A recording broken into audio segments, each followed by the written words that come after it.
सभी जानते हैं कि खालिद को 3 साल हो गए हैं अरेस्ट हुए।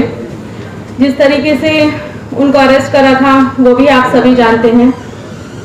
मेरे पास कुछ सवाल हैं जो जिन पुलिस वालों ने जब वो पुलिस बने थे उन्होंने एक कसम खाई थी कि हम लोगों की रक्षा करेंगे संविधान को हाथ में लेकर, आज वो उसी न्यायालय में खड़े होकर बड़े गर्व से झूठ बोलते हैं।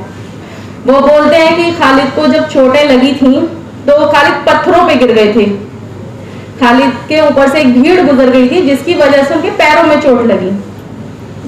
जबकि जो वीडियो सामने आई थी वो बहुत क्लियर थी कि खालिद किस तरीके से थाने तक उनको ले जाया गया, जिस जगह से अरेस्ट करा था, और थाना 5 मिनट से भी कम का वॉकिंग डिस्टेंस है वहां से। तो आज ही के दिन 3 साल पहले 27 फरवरी को सुबह में मैं खालिद से जब मंडोली जेल मिलने गई थी तो मैंने उनको व्हील चेयर पे देखा था। एक हट्टे कट्टे इंसान को 8 से 10 पुलिस वाले मिलके आधा पौना घंटा बुरी तरीके से उनको टॉर्चर करते हैं, अंधेरे रूम में ले जाकर उनका चेहरा बार-बार पानी में डाला जाता है, उनके ऊपर यूरिन पेशाब करने की बात कही जाती है। तो वो पुलिस वाले, उनका नाम कहाँ है? वो तो नहीं न्यायालय के कोर्ट के चक्कर काट रहे, कोर्ट के चक्कर हम लोगों को काटने पड़ रहे हैं। हम लोग सुबह 10 बजे 11 बजे कोर्ट पहुंचते हैं, शाम को 4 बजे तक रहते हैं। कई बार ऐसा होता है, अभी रिसेंटली एक पूरा हफ्ता हो जाता है कि हम लोग कोर्ट में बैठे रहते हैं। खास तौर से FIR 59 UAPA के जितने भी साथी हैं जिनको बेल मिल गई है वो भी, और जो जेलों में हैं वो भी, वो और उनके परिवार वाले सब कोर्ट में बैठे रहते हैं। हमारी जिंदगियां लगता है कि सिर्फ कोर्ट के चक्कर काटने पर ही सीमित रह गई हैं। बच्चों का कई बार ऐसा होता है कि उनको बाहर से मंगा के खिलाना पड़ता है, कई बार ऐसा होता है कि किसी से बोलना पड़ता है, क्योंकि सुबह से लेके शाम तक कोर्ट में बैठना और फिर थक हार के घर जाना, तो पढ़ाई का ख्याल नहीं हो पाता उनका, उनकी खुद की केयर नहीं कर पाते हम लोग। समझ में नहीं आता ये सब चीजें। मतलब अभी खालिद भी काफी ज्यादा जेल में उनको परेशान कर रहे हैं। जब से ये दोबारा से 3 साल में कभी ऐसा नहीं हुआ कि UAPA के नाम के ऊपर जेलों में उनको परेशान करा गया हो, पर रिसेंटली कुछ टाइम से उनके सामने पाकिस्तान जिंदाबाद के नारे लगाए जाते हैं, उनको मेंटली हैरेस करा जाता है, उनको देशद्रोही, आतंकवादी, टेररिस्ट के नाम से बोला जाता है। कई बार उनको उनके बैरिक चेंज कर दिए जाते हैं, खाने के लिए कुछ नहीं दिया जाता, बीमार हो जाते हैं तो जेलों के हालात इतने बुरे हैं कि जिस तरीके की वहां पर सरकार ने फैसिलिटी के नाम पर जो वहां पर धोखा दिया हुआ है लोगों को, दवाइयां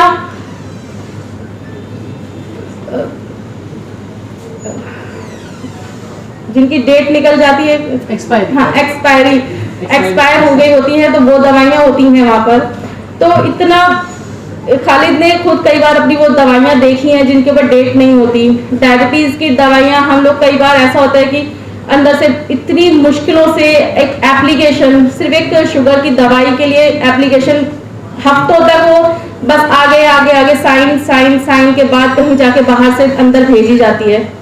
तो जो वहां पर लोग रह रहे हैं, एक खालिद ने खुद मुझे बोला था कि यहाँ के हालात इतने बुरे हैं कि जैसे अंग्रेजों के टाइम पे जेल होती थी शायद वैसी ही है।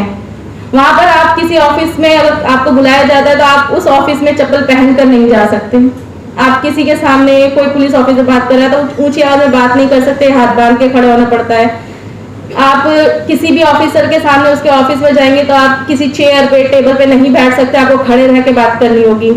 आप चाहे पता सबको होता है कि आप किस जुर्म में आए हैं, आप कौन हैं, क्या हैं, पर जो उनकी मानसिकता बनाई गई है, जो उन्होंने मीडिया में देखा है, खासतौर से खालिद को लेके अभी जब मीडिया ट्रायल हुआ था उसके बाद से जो उन लोगों ने उनके बारे में सोच और इमेज बना रखी है अपने दिमागों में कि खालिद को किस तरीके से उनको कई बार किसी विदेशी नाम के नाम पर उनको टॉर्चर करते हैं। सबको पता है कि क्या क्या हुआ था मीडिया में। तो बहुत सारी चीजें वो बर्दाश्त नहीं कर पाते क्योंकि खालिद उस तरीके के इंसान है नहीं। आप लोगों में ज्यादातर लोग उनको जानते ही हैं, ज्यादातर लोग उनसे मिले होंगे, उनके दोस्त भी होंगे। तो उनकी आवाज़, उनका बिहेवियर लोगों के साथ किस तरीके का होता है, वो बिल्कुल वहाँ पर उनको अभी उन्होंने कोर्ट में भी खुद ये बात बोली थी कि इतना मेंटली हैरेस हो रहे हैं, इतना परेशान है कि ऐसा लगता है कि या तो ये केस खत्म हो जाए या उनको खत्म कर दिया जाए। तो एक 3 बच्चों का बाप जिसको पता है कि उसके सिवा उनका कोई भी नहीं है, छोटे छोटे बच्चे, तो अगर वो कोर्ट में खड़ा होके इस तरीके से बोलता है कि या तो मेरा दिल ऐसा करता है कि मैं सुसाइड कर लूं या ये जो हो रहा है इसको खत्म करा जाए। एक बेगुनाह इंसान को खड़ा कोर्ट में परेशान करना, कोर्ट जेल में परेशान किया जाता है, उनको इस हद तक ला दिया जाता है इतनी बुरी तरीके से कि वो अपने आप को खत्म करने की बातें सोचने लग जाते हैं। तो कहीं ना कहीं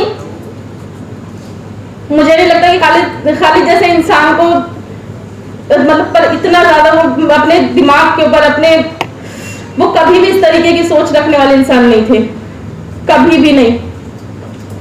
अभी भी वो इतना परेशान है, उस सब सिर्फ इसी चीज को लेके हम लोग यही सोचते रहते हैं कि खालिद बस अब बच्चों के लिए आ जाए बाहर, या केस को लगा दिया है चलता रहेगा, पता नहीं कब तक चलेगा, पर बेल तो मिल जानी चाहिए कम से कम, अपने पास अपने बच्चों के पास अपने घर में आ जाए।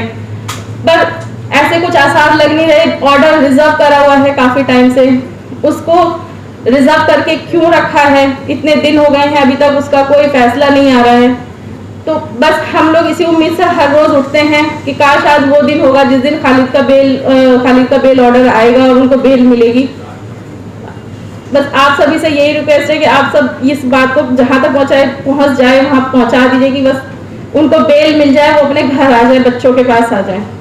Thank you. मेरी हिम्मत पूरी की पूरी खालिद से जुड़ी हुई है। वो अपनी हिम्मत दिखा रहे हैं तो साथ में हमारी हिम्मत भी बंधी हुई है, और हम लोगों से ऐसे बहुत सारे लोगों की हिम्मत जुड़ी हुई है जो लोग हमारे साथ जुड़े हुए हैं, हमारे साथ खड़े हुए हैं। तो कहीं ना कहीं सबके लिए, अपने खुद के लिए, अपने बच्चों के लिए एक हिम्मत दिखानी ज़रूरी है। क्योंकि हमारी कोई ऐसी स्ट्रेटजी तो नहीं बनाई है, पर फ़िलहाल के लिए भी बेल चाहिए हमें, ताकि खालिद अपने बच्चों के पास आ सके, उनको भी एक मेंटली सुकून मिले, बच्चों को भी एक मेंटली और फिज़िकली ये रहे कि हमारे फादर हमारे साथ हैं। और एक मेंटली सपोर्ट और सुकून बहुत ज़रूरी होता है एक दूसरे के लिए, तो वो चाहिए अभी हमें। बेल मिलना एक वाहिद इंसाफ नहीं है। वो सब चीज़ें जो हमारे साथ गुजरी हैं, ये 3 साल जो गुजरे हैं हमारे साथ, हमारे ऊपर, बच्चों के ऊपर, तो इन सब का हिसाब किताब तो मुझे नहीं लगता कि इस जन्म में या यहाँ इस दुनिया में मिल पाएगा हमें। ये सब तो मैंने अपने खुदा पे छोड़ा हुआ है। बाकी जो हालत खालिद की जिन पुलिस वालों ने करी थी, मैं दुआ करती हूँ और इस अपने देश के कानून से, और ये उम्मीद भी रखती हूँ प्रशासन से, कोर्ट से, कि उन लोगों को भी सज़ा मिलनी चाहिए। जिस तरीके से हम लोग कोर्ट के चक्कर काट रहे हैं, उन्हें भी कोर्ट के चक्कर काटने चाहिए। उनके परिवारों को भी पता चलना चाहिए कि कोर्ट के चक्कर काटना कितना मुश्किल होता है, कैसे ज़िंदगियाँ ख़राब कर दी जाती हैं, जैसे किस तरीके से बर्बाद कर दिया जाता है। आप अपने छोटे छोटे बच्चों को छोड़कर पूरा दिन कोर्ट में पड़े हुए हैं, सिर्फ एक उस शख्स को देखने के लिए जो आपका प्यारा है, आपका अपना है। मेरे खुद के लिए नहीं, गुलफिशा है, उसके पेरेंट्स हैं, इतने बुज़ुर्ग हैं और मेंटली डिस्टर्ब भी हैं थोड़ा सा, तो उनको भी मैं देखती हूँ कि वो किस तरीके से कोर्ट में बैठे रहते हैं। अतर हैं, अतर की अम्मी, अतर के मामू, उसके भाई, वो सब आके बैठे रहते हैं। हम लोग पूरा दिन सुबह 10 बजे से 4 बजे तक 6-6, 7-7 घंटे सिर्फ कोर्ट में इसी उम्मीद से गुजार देते हैं कि साथ, ताकि 1 सेकंड के लिए 5 मिनट भी नहीं लगते पुलिस वालों को लेके आने में और लेके जाने में। हम उनको छू सकें, उनको अपनी आँखों से देख सकें कि वो किस तरीके से हैं, हाथ पैर ठीक हैं, उनको कोई फिज़िकल टॉर्चर तो नहीं करा गया। वो हमें देखते हैं, उनको सुकून मिलता है, वो हम उन्हें देखते हैं, हमें सुकून मिलता है। पर इसी उम्मीद में हम लोग कोर्ट जाते हैं।